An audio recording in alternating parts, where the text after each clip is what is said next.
Welcome to From the Ground Up Show, the show where we encourage and inspire the next generation of blue-collar leaders by sharing the real stories of people who have rejected the traditional white-collar career path. They have been there, done that, and are still out getting it done, building success with their hands, their hustle, and their heart. Today, I'm honored to have Erick Horsley joining us. Erick is a former Marine who served many years in MARSOC, the Marine Special Operations Command, before joining the Sheridan Sheriff's Department in Sheridan, Wyoming. Erick is a husband, a father, and a lover of the outdoors. Did I get that right, Erick? You're a former Marine, not an ex-Marine? Yes. Once a Marine, always a Marine. Correct. This is a cool interview for me. Erick and I are actually third cousins. This show focuses on blue-collar leaders, but it is really about chasing dreams and pursuing a future outside of the traditional white-collar career track. I thought it would be super interesting to have someone with a special operations background on the show. That is when I realized that I have not heard your story in depth. It was a little bit embarrassing for me. I read books and purchase books and listen to podcasts about special operators all the time, and here I have you just a few miles down the road, and I've never asked to hear your story. So thank you guys for joining us, and we'll dive right in. So, Erick, can you tell us a little bit about where you come from? What was your childhood like? Yeah, so I was actually born and raised in Sheridan, Wyoming. Good family, enjoyed the outdoors, got early on love for the outdoors. I had a little bit of trouble in school. Not that I didn't know the material, it really bored me. I hated sitting in class. I hated doing that stuff. Didn't really like math that much. Not that I couldn't do it. I just didn't understand how it would equate in real life, especially doing certain types of math. And I realized at an early age that just college wasn't for me. And at that time, with my generation and your generation, everybody pushed college. Like, you have to go to college so you can get a good job. And that just wasn't me. And I knew that there were other options out there. So I started looking into the military. Found the Marine Corps, and I decided that's what I was going to do. And I decided that probably around my sophomore year, I decided that's where I was going to go. And then I just dedicated myself to that. Made sure that I did get good grades so that way I would be able to graduate with a diploma and get in. And then I just went that route. So I joined in about 2000. Joined as an armor with small arms repair technician. I thought that was going to be really cool. It's like, man, the Marine Corps is going to let me fix guns and teach me how to fix guns. And they did. But then I got put in a unit where basically I went into a cage and counted guns twice a day for 4 years. Oh, man. So it wasn't as fun as I was hoping, but I still enjoyed that lifestyle. And I would, here and there, I would do a little bit of college. Then I'd lose interest in it, and I'd go right back to what I was doing in the Marine Corps and trying to just further myself there. Okay. And I know, if I remember, when we were growing up, your interest in the military started pretty early, maybe even before sophomore year. Was there something that really sparked that as something that you were interested in? I think, yeah, growing up in the 80s, it was that time of the action stars. You get Arnold Schwarzenegger and you get Bruce Willis and you get all these great action stars, and they just kind of built that into me that that's what I want to do. I wanted to be in the military and do stuff like that. Granted, the military does give you the opportunity to go to college. Again, it just wasn't in my mind for that. I wanted to just go in the military, and I've always had that kind of that service mindset of doing something for my country, doing something for my community, along those lines, and I've always enjoyed that kind of work. Oh, man. Yeah, and serving in the Marines for 12 years and now in the Sheriff's Department, that's exactly what you're doing, serving our community. So thank you for your service, by the way. I've noticed, a lot of this show is kind of all about the non-traditional career track, but I grew up with the same thing. Everybody said, get good grades, go to college, be successful. And if you didn't do that, well, you were destined for failure. And man, were they wrong about that. There's a lot of career tracks that you can be very successful. You can serve your community, serve your country, and build a great career for the kids that just college isn't their thing, school isn't their thing, there still is a place for them to go. Would you agree with that? Oh, absolutely. The trades are a big one. I have an 18-year-old son, and he was going to go to school to become an electrical engineer, is what he was planning on. And then about a year ago, he even told me, he's like, I don't know if I want to do that. I don't want to sit behind a desk. He goes, I want to be out there and doing stuff. So he actually wants to be an electrician now. He's just trying to find a place where he can go and apprentice at. And he's really good at it. In fact, he's done some of the electrical in our kitchen now. That's great. That's awesome. Well, you said you settled on the Marines pretty early on. What was it that made you settle on the Marines versus one of the other armed forces? I think when it comes down to it, if you want to do good things, you want to do it with the best out there. And at the time, in my mind, the Marine Corps was the best of the branches. It was the one that challenged you the most. It had the longest boot camp. It doesn't have as many career paths as other branches, but I wanted the challenge. Okay, interesting. And I know you said originally you became an armorer. Mm-hmm. Did you know about MARSOC when you signed up to be a Marine? No, at the time in 2000, MARSOC didn't exist. Oh, wow. There was just, you had your force recon guys. So in 2004, I came up for what we call a B billet, and it's just like an extra. So like your recruiters, your drill instructors, stuff like that. I chose to actually be a combat instructor. So I spent 3 years in, well, it's still Camp Lejeune, but it's a smaller camp attached to it, and it's called, well, it's, oh man, I can't even remember the name of the camp now. I know our small camp that we trained the Marines on was called Camp Devil Dog, but it was on the New River Air Station. We would go there, and so for 3 years, I taught weapons and tactics to the Marines that just got out of boot camp.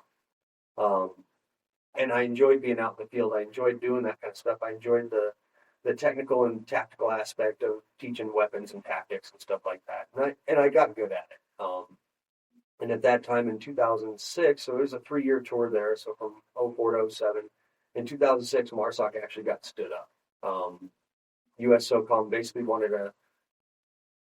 a group of Marines, because before they really didn't, recon wasn't part of the U.S. SOCOM world. So they stood up MARSOC, and so I went over there in 07, the 2nd Marine Special Operations Battalion, and spent my last 5 years there absolutely loving it. Yeah. So you were probably one of the first classes that went through MARSOC selection and training. No, not the first. But no. Very early on. Okay. Yeah. And so is recon and MARSOC still pretty distinct, or have those blended over the years? They are still separate. So recon is still basically owned by the Marine Corps and controlled by the Marine Corps, and MARSOC is owned by the Marine Corps but kind of controlled by SOCOM. Okay. And JSOC now. So yeah, interesting. Well, it's we hear stories about Delta and the Navy SEALs and a lot of the other SOCOM forces all the time, but it seems like maybe MARSOC is the last of the quiet professionals, as they say. I've not heard a lot. You don't see as much about MARSOC. Is there a reason for that, or are you guys just a little bit tighter to the vest? So, I mean, you're going to have those guys in any profession that are the ones that go and write books and tell their stories. But the majority, even in the SEALs and Delta, the majority of them are very quiet professionals. But I think the reason people don't hear about it that much is it's still a very new entity. Again, it stood up in 2006, and so it's not even 20 years old yet. And so you look at Navy SEALs and Delta, and the Rangers and Green Berets, they've been around for a very, very long time. So their names have gotten out there. So it takes a while, I guess, for that notoriety to get out there. Yeah, no vice president has stood up and said the MARSOC guys did a great job tonight. No, not yet. All right. Well, I know, again, we hear a lot about the SEALs, Delta. I know all about BUDS and the Delta selection, but can you tell us a little bit about MARSOC selection and training, and what is the process to get into a SOCOM unit like that? And I'm sure things have changed. I mean, it's been 13 years since I've been out, but I know you go through an ANS, which is an assessment and selection, and during that, anywhere, I think it's 4 to 6 weeks, it's just doing everything they can to destroy you. And they're doing things that you can't complete physically. A lot of times it's just to see if you mentally can stay at the game, because a lot of it is that mental fortitude is what they're looking for.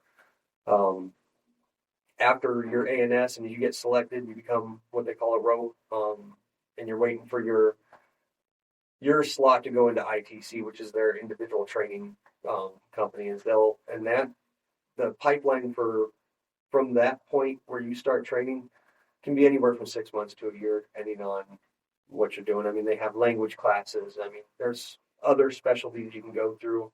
MARSOC wasn't built as well, or as kind of like the Green Berets or the ODAs, as much as where they have a weapons sergeant, they have a medical sergeant, they have a engineer sergeant, they have all these different specialties within their team, whereas MARSOC really didn't have that. If we had a medical guy, it was always a Navy corpsman. They didn't have really a weapons guy. Unfortunately, if you're an armor or a former armorer, then you get to be the weapons guy. And then we'll pull what we call individual augments from other units. So like if we needed an EOD guy, we actually pull from the Marine Corps EOD and have them augment over to us to be our EOD. And we had a great guy, an EOD guy that I learned a bunch of stuff off of, and really learned a lot about explosives from him. And he was extremely smart when it came to that stuff. That's when I learned, like I said earlier, like I didn't really like math growing up. I could do it, I didn't like it. Then once I got into the Marine Corps, I learned that I could actually weaponize math, and I realized, hey, math's pretty cool now. So I use math in explosives. We use math in shooting, all kinds of really cool things we can use math for. That's awesome. That's great. So to the student that's in high school, doesn't want to go to college, is hating math, they still need to pay attention. They still need to pay attention. Some of those things like your trigonometry and your calculus and even your just your basic math is used day to day. And then once you get into like these specialties where you're running behind a sniper rifle and you have to do math, because I mean sniper rifles are all about angles, and so math plays into that, and it works really well. Yeah. So what was the most difficult part of ANS for you? Well, and it really, when it comes down to it, it's all difficult. They make it that way on purpose. They want it to be difficult. But they want to see if you have that mental fortitude to stay in the game, whether even if your body's giving up on you, you're not giving up on yourself. And then you learn a lot about yourself. You learn that you can do things that you never thought you could do, just because you push yourself harder. Yeah. Interesting. That's been a theme I've been hearing from some of the business leaders. Of their most proud moments was that they kept pushing. They didn't give up when anybody else would have. Sounds like a trait that's valuable in a lot of different arenas. Well, yeah, and you look at like the Navy SEALs with their bugs, their attrition rate is through the roof, and it's that way for a reason. The things that they do are they push the body to its absolute limits, but they're trying to see if the mind can go further. Yeah. And is the attrition rate similar for ANS, or do you guys do a little more screening on the front end? How does that compare? I don't think the attrition rates is nearly as high as theirs. And that could be due to screening on the front end. It could be due to when MARSOC first stood up, they just grabbed a bunch of guys that were already recon Marines and shoved them into MARSOC and said, hey, you're MARSOC Marines now. So they were already kind of through and grandfathered in. So okay. Interesting. And they kind of had to build their program from the ground up. Yeah, that's a pretty young unit. They were probably still figuring stuff out when you got there.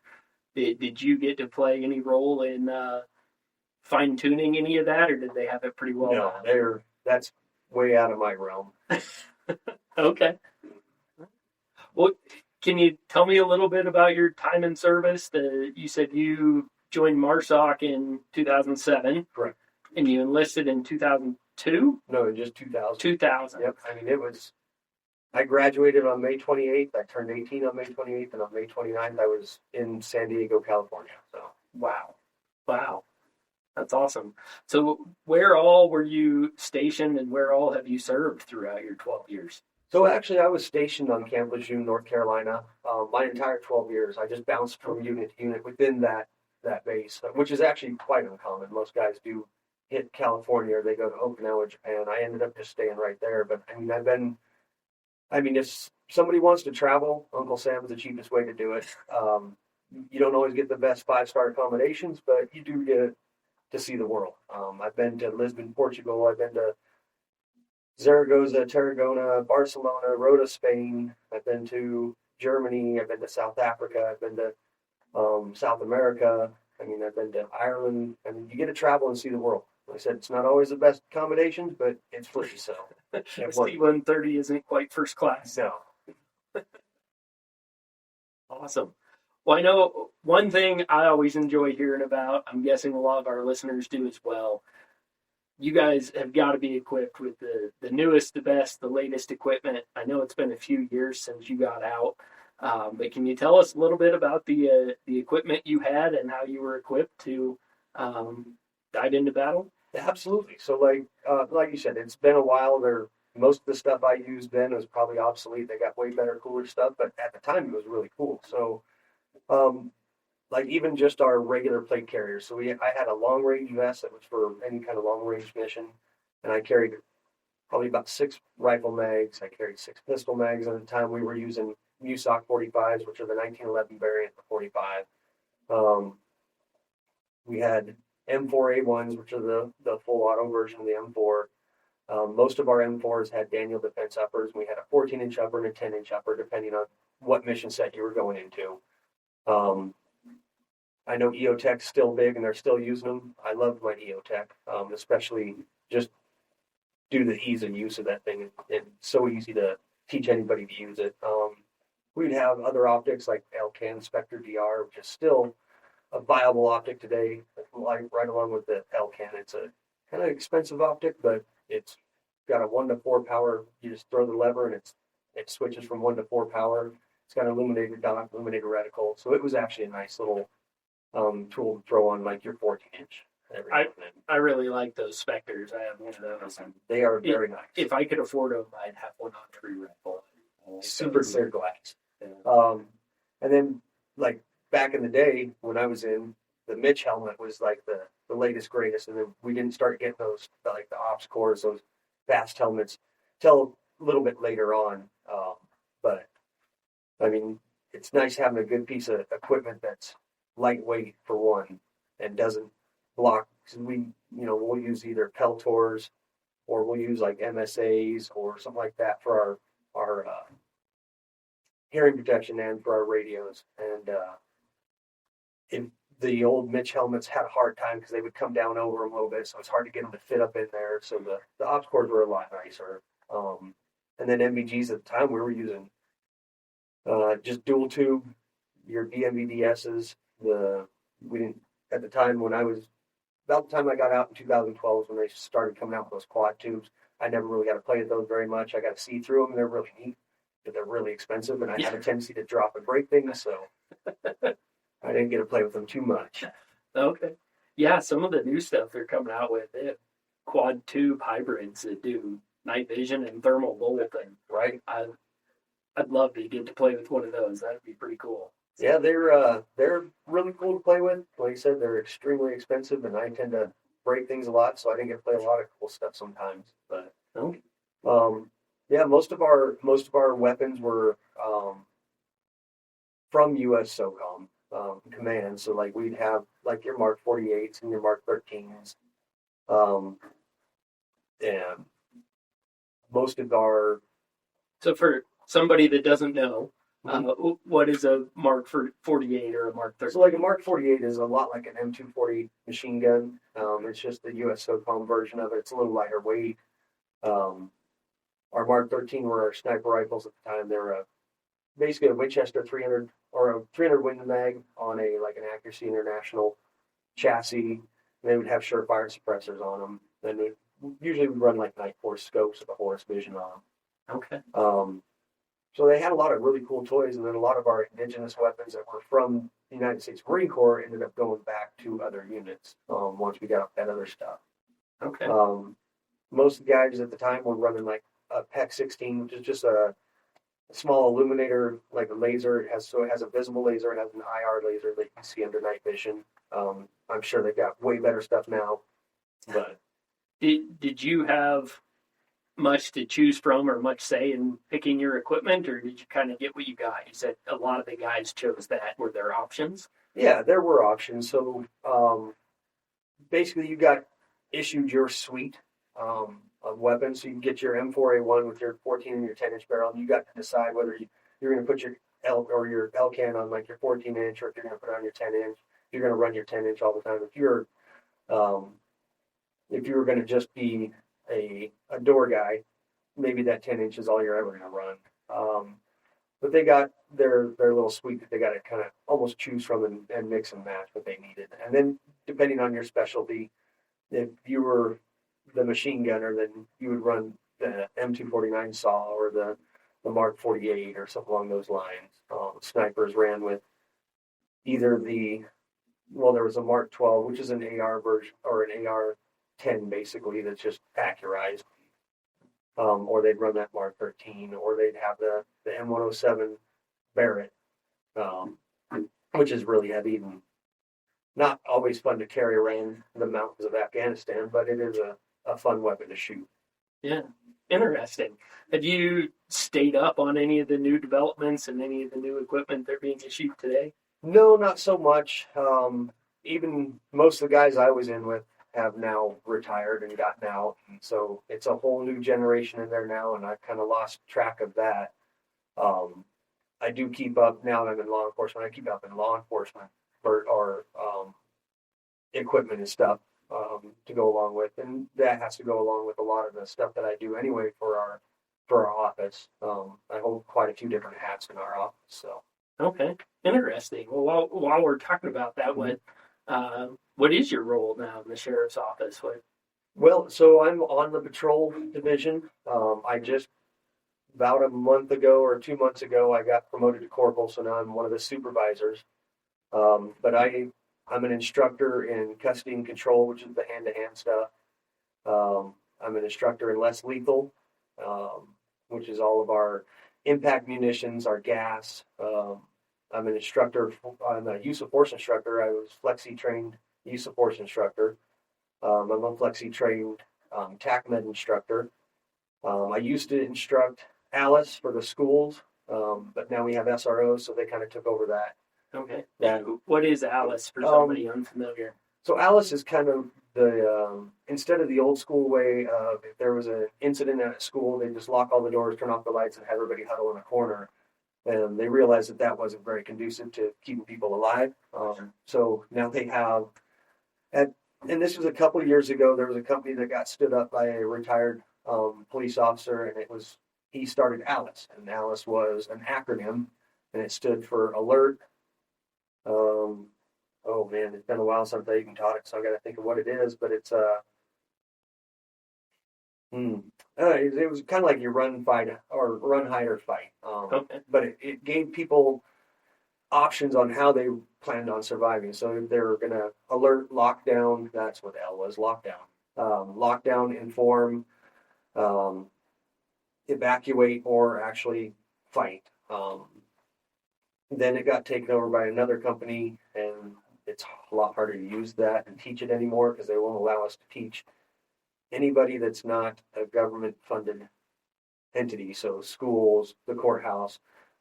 Back when Alice was just Alice, they allowed you to teach churches, businesses, and stuff like that. And so now it's more along the lines of very school-oriented. And then I also taught tips in our office for the longest time, which is kind of alcohol server training. Okay. We teach bartenders and bar owners and anybody who's going to be in the service industry for alcohol how to basically serve responsibly to keep any kind of incident from going. But my true, what I really like to do in the office is I like my custody and control, and I like less lethal, and I really like the use of force. And not use of force isn't, I don't like using force on people, but I like teaching use of force and teaching this newer generation about constitutional use of force and how to articulate things correctly in your report so that it doesn't come back on you later. Yeah, interesting.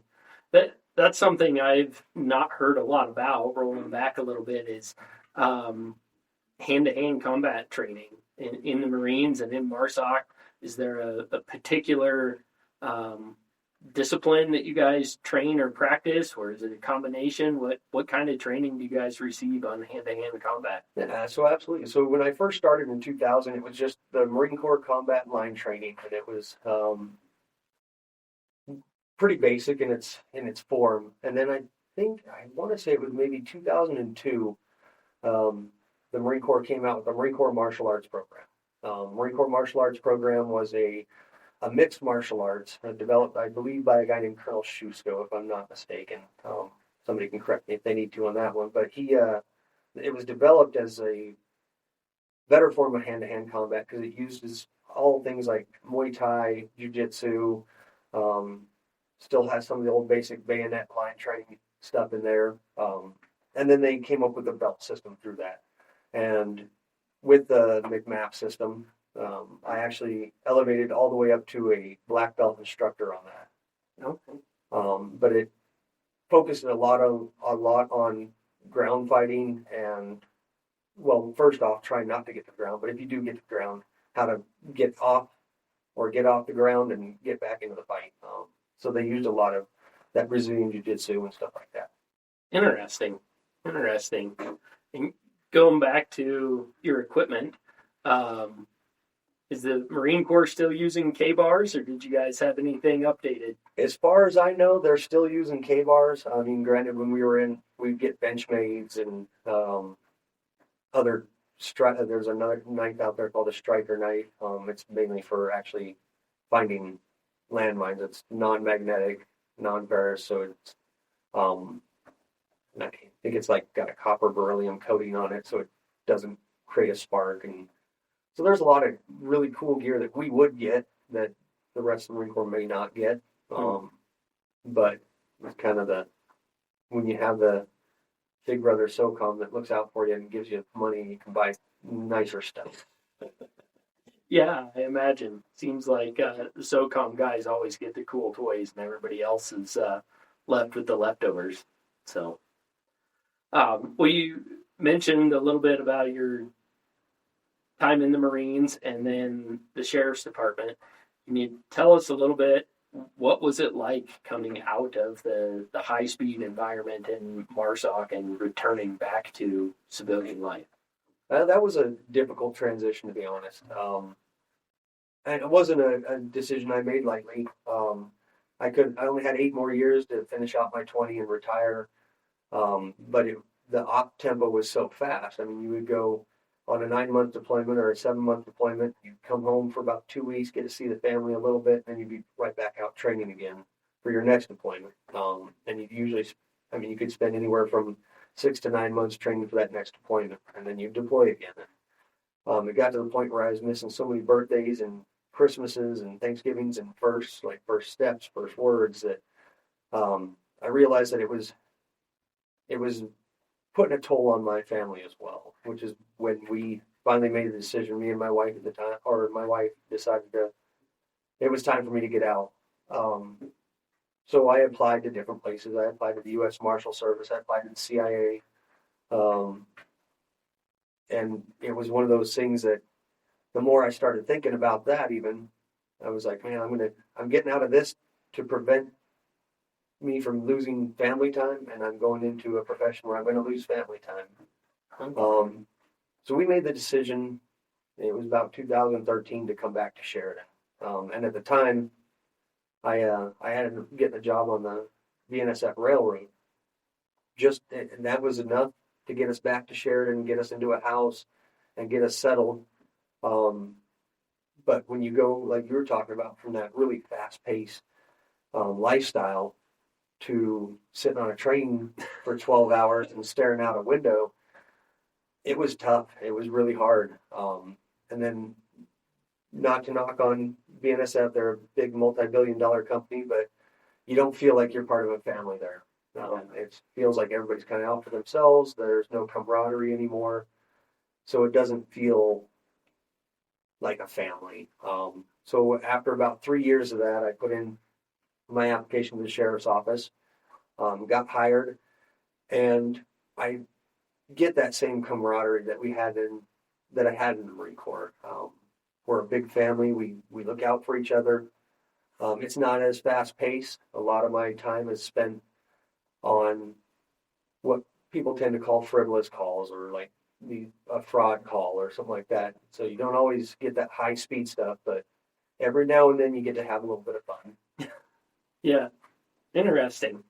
And you mentioned going on training for 6 to 9 months sometimes. Mhm. I know you guys get to do a lot of really cool training with underwater scuba and more advanced underwater breathing apparatuses. Of course, skydiving and halo, laylo. Are any of those that were really fun for you or really exciting? Well, and the military is really good about sucking the fun out of everything.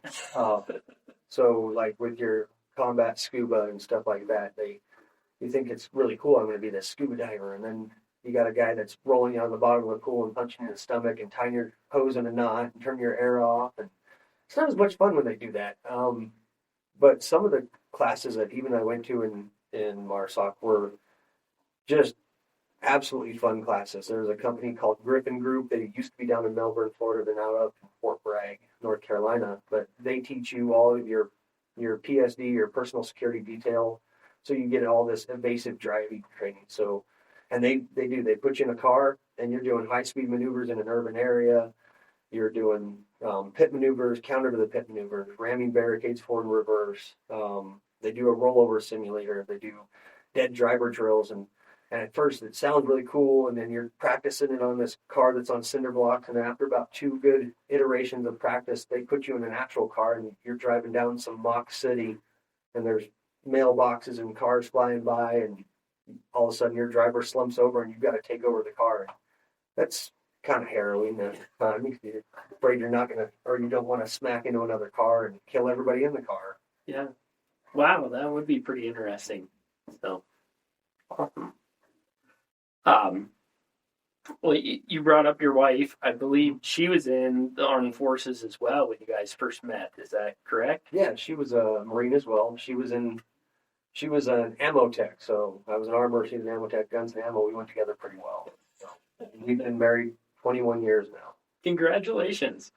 So what was that like, trying to build a marriage, build a family, hold together a relationship when both of you are subject to Uncle Sam's beck and call? And what did that look like? Well, for me, it was a little easier. She had finished her 4-year contract just as we got married. So there wasn't that pull to the Marine Corps for her. What was nice though is, and I was blessed in this portion, because you get a lot of guys that do get divorces because they're constantly gone, and the spouse doesn't understand and can't understand.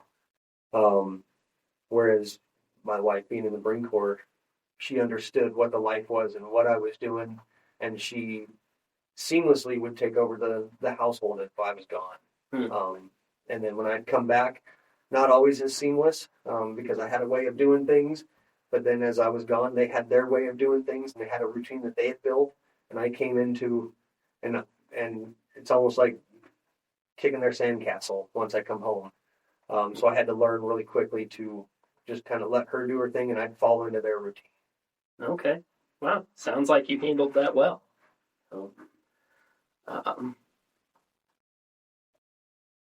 So I know you grew up kind of aspiring to be part of the armed forces. You dove into the Marines pretty early in life, made that decision pretty early. Do you have any opinions that have changed significantly as a result of your service, and the way that you look at service, the way that you look at the world? Did that change some? Absolutely. It changes your view of the world is completely different. Growing up in Sheridan, Wyoming, it is quite a sheltered life. You don't get to see the world. You don't get to see what the world's all about. Diving right into it, and then getting deployed to Iraq, Afghanistan, going to these different places, and you get to see how other people live and what the lifestyle and cultures are there. I think it's a really good experience for anybody that wants to just branch out.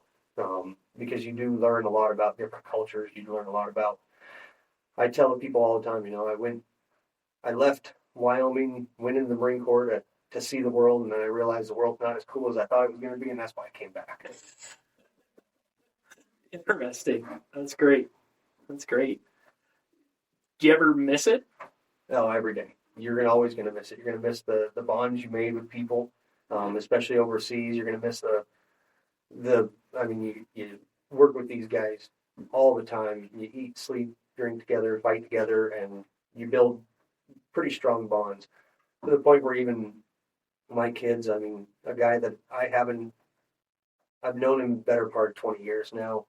We haven't seen each other for almost 10 years, except for last year we went on a trip, and he was in Denver and we were in Denver, so we met, and it was like we'd never been apart. My kids called him uncle all the time. And my oldest daughter, when she saw him in the restaurant once, I didn't tell him we were going to meet him. We go out to meet him, and she just started crying because she missed him that much. And you build these really strong bonds with those guys, and you do miss them every day. But I've got a new life here, and it's a good life. And I'm doing a lot of community service here as well, which is a very rewarding job in itself. Okay. Do you feel like most of the relationships and that bond remained after you decided to leave? I've heard a lot of spec op guys talk about, when you're in, you're all in, and you have the brotherhood, but once you decide to leave, you're out of the group. Is that the case at MARSOC? I don't feel that at all. I can call guys from before, and again, it'll pick up like right where we left off, like nothing ever happened. So it's a pretty tight-knit group. Good. And you said you feel something similar at the sheriff's department. I would imagine probably not nearly to that degree. Is that accurate? Not nearly to that degree, no. But there is a lot of camaraderie there, and then we look out for each other. A lot of times, Sheridan County is 2,500 square miles, and we have a minimum 2 deputies on. So we have a great day, we have 4 on. Not so great day, may only be 2 covering 2,500 square miles. So we've got to be there for each other. Yeah, I can imagine. Are there any mistakes that you wish you could have avoided in your career? I don't think so. I know I've made mistakes, and you always look back and, man, I wish I hadn't done that. But then again, I think it's every mistake we make, every success we have is what builds us into who we are now. It's the lessons we've learned throughout time. Even those mistakes that you wish you hadn't have done, they taught you something then. There's the only thing I could say that I wish I'd have done is I wish I'd have gone into MARSOC a little sooner. Okay.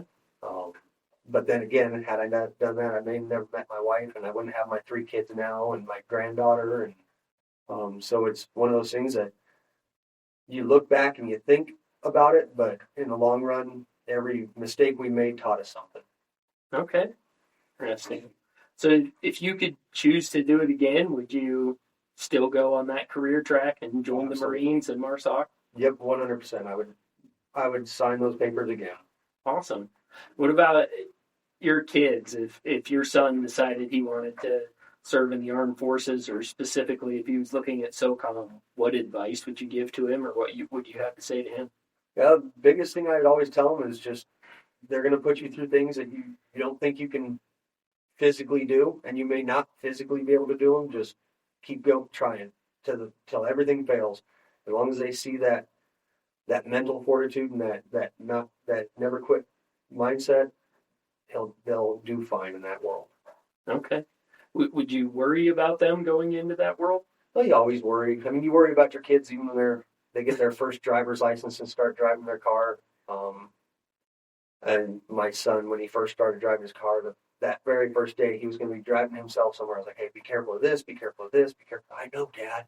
I know. And so I was patrolling up in Story that day, and he called me. He was like, hey, I'm in the ditch. I was like, oh, yeah, how'd you get there? And he goes, it's really slippery out. And I was like, and I told you it was going to be slippery. So you always worry about your kids. And if he chose that career path, I'd be there to support him. but yes, you would worry about them. Okay. That's some pretty quick reinforcement there. It seems like my kids never learn quite that fast. You talked a lot about being pushed to your limits, being pushed past your physical limits. What is it that gives you the drive or the motivation to dig deep and keep going in those instances? For me, it's that challenge. I want the challenge. I want to show people that I can do it. And nowadays, now that I've got my family, I do almost everything I do for my family. We talk about it all the time when we're training new cops up, especially in custody and control. I mean, that can be kind of scary. It's like you're in a fight on the ground, and in every fight you're in, there's a gun in that fight, and it's yours. And if they get a hold of your gun, so we teach cops, like, just never give up. You can't lose. You have to go home. And so my family drives a lot of my thought process now on how I get things done and how I'm going to do it. All right.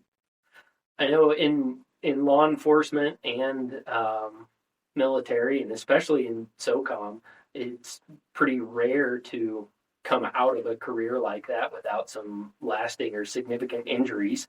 Do you have any effects that you're still suffering from, or were you lucky enough to get out in one piece? Oh, no, we all have them. I think for every year you're in the military, your body ages 5. So I've got bad ankles, bad knees, bad back, bad shoulder. My sinuses are shot, and so there's a lot of stuff that goes wrong with your body, and I think it's a lot of it is that you're constantly pushing your body to its limit and beyond its limit sometimes, and it wasn't meant to do that all the time. Okay.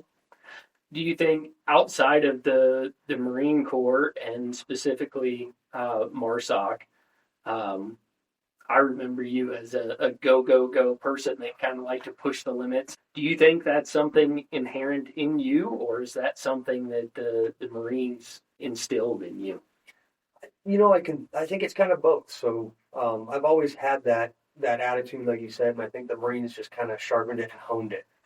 And it's that kind of attitude and that kind of that drive. I don't know if that's something you can really teach.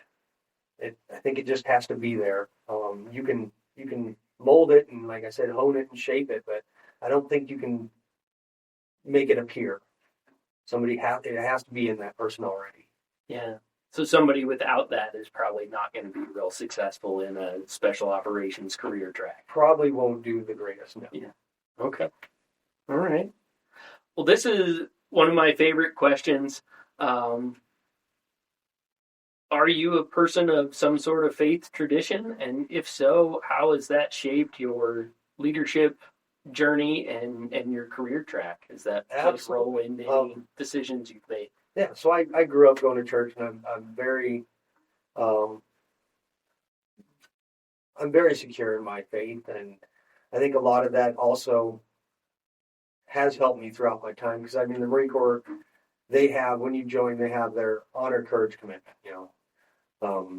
and they talk about that, and I think it's extremely important for people, especially when you come from like a faith background or you have faith, to remember why you do the things you do and not to ever let yourself stray off that path. So that integrity that you have is there because you do the right thing even when nobody's looking, because somebody's always looking. And later on in life or later on in the afterlife, I'm going to have to answer for the things I've done. And I want to make sure that I've got some pretty good answers on the board. I don't want to have to stand there and try to justify something that wasn't quite the right thing to do. So I live a lot of my life just remembering that even though I think nobody's watching, there's always somebody who's watching, and I've got to answer to that. Okay. Have there been any difficult decisions that you regret? I wouldn't say that there's any difficult decisions, no. Me and my wife got married a little faster. I wish I could have given her the bigger wedding like she wanted. We were in a crunch and had to do it quick. But 2 Marines, imagine that.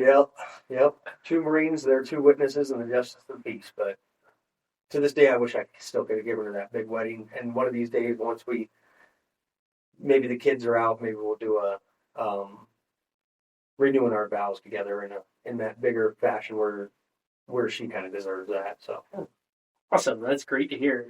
Sounds like after 21 years, you're still very much in love with your wife and connected. Do you have, I mean, like you said, it's rare to come out of especially the special operations community with a relationship still intact. Do you have any advice for a young married guy, or maybe specifically somebody that's in the armed forces? yeah, and not just armed forces, but even in life, anybody. The biggest thing is when it's your spouse, show vulnerability. You don't always have to be the tough guy in the room. They need to be able to see that you trust them enough to be vulnerable in front of them. And most relationships are built off of trust. My wife's been an amazing supporter of me throughout my career and my varying careers. She's always supported me. She's always been there. When I applied to the CIA, she knew that we may be moving up to DC. And she knew that I'd also be away again 6 to 9 months out of the year. She was with me on that. So it's my turn. After we kind of settled back down and shared, and I realized it was my turn to support her on her endeavors. So whenever she got a new hobby like photography, I'd buy her the camera for it. And I'd get her the software for it. Just kind of push her and support her in her endeavors as well now. And I think that's a lot of marriages. You may get support on one side, but not on the other. As long as there's mutual support, I think those marriages are going to last. And then that mutual trust. Yeah, that's great. I love what you had to say about vulnerability there. When you're fighting the enemy, you got to be the tough guy. When you go home to your wife, you don't have to be the toughest guy in the room anymore. You don't have to be. In fact, my wife's probably tougher than I am. I wouldn't doubt that. She's a strong lady. So, well, a question we ask on every show. I know you're not in the trades, but maybe you have an opinion. If you have to pick a favorite power tool, what brand are you going with? So, used to have DeWalt. Used to run DeWalt all the time, and I had the DeWalt with the big, heavy 18 bolt. Like you trying to take the screws out, your arm gets tired, and you have to hold your arm. A couple of years ago, me and my son decided that it was time to get rid of the old archaic DeWalt, try to find a newer one, and we did a lot of research. We ended up going with Milwaukee, so I actually use a lot of Milwaukee now. Okay. And he does too, and he loves them. And he's, like I said, he's trying to go into the trade, so a lot of the stuff that I get him for his birthday and Christmas now, I buy him a lot of electrical tools, and I buy him the things that he needs for that. Even though he hasn't started any kind of an apprenticeship yet, I try to support all my kids in what they do. Yeah. But no, I like Milwaukee. They've been pretty good tools so far. Big Red it is. That's I think that's probably our winner thus far. We've had a few DeWalt guys on the show, but Milwaukee seems to be taking over. We've talked about a few different career tracks. I know you have 3 kids, right? Mm-hmm. 3 kids at various ages. When they're looking at their future and their career, do you encourage them or push them any one direction into, you talked about the trades, maybe a more traditional college career track or military? Do you have any opinion or a direction that you would push them? I don't push them. As far as once they decide what they want to do, I never push them. I do maybe light the way for them here and there. Like my son, when he wanted to go into being an electrical engineer, I learned as much as I could about an electrical engineer. It seems like a lot of what they do is they build the grid on paper, and then somebody else builds it. When he decided he wanted to be an electrician, he was worried I was going to be upset that he wasn't going to college. And I told him, like, look, man, I was like, the 3 trades you can never go wrong with, because there's always going to be a job no matter which state you ever move into. Is like HVAC, plumbing, and electrical. Like when it's cold outside, people want it warm inside. When it's hot outside, people want it cool inside. So when they flip their light switch, they want their lights to come on. And when they turn on their faucet, they want water to come out. I was like, you do a trade. I was like, you can get paid while you're learning it. I was like, you'll never have any college debt that you have to worry about. I was like, and you'll always have a job. And I was like, you may be making 6 figures a year once you get up in there. And I was like, you'll be turning power off to the guys that did do a college degree and now have a bunch of debt and can't find a job because their degree doesn't equate to the real world in a job. Yeah, awesome. Cool. Well, thank you so much for joining us. This has been a pleasure for me. And thank you guys for joining us here on From the Ground Up Show.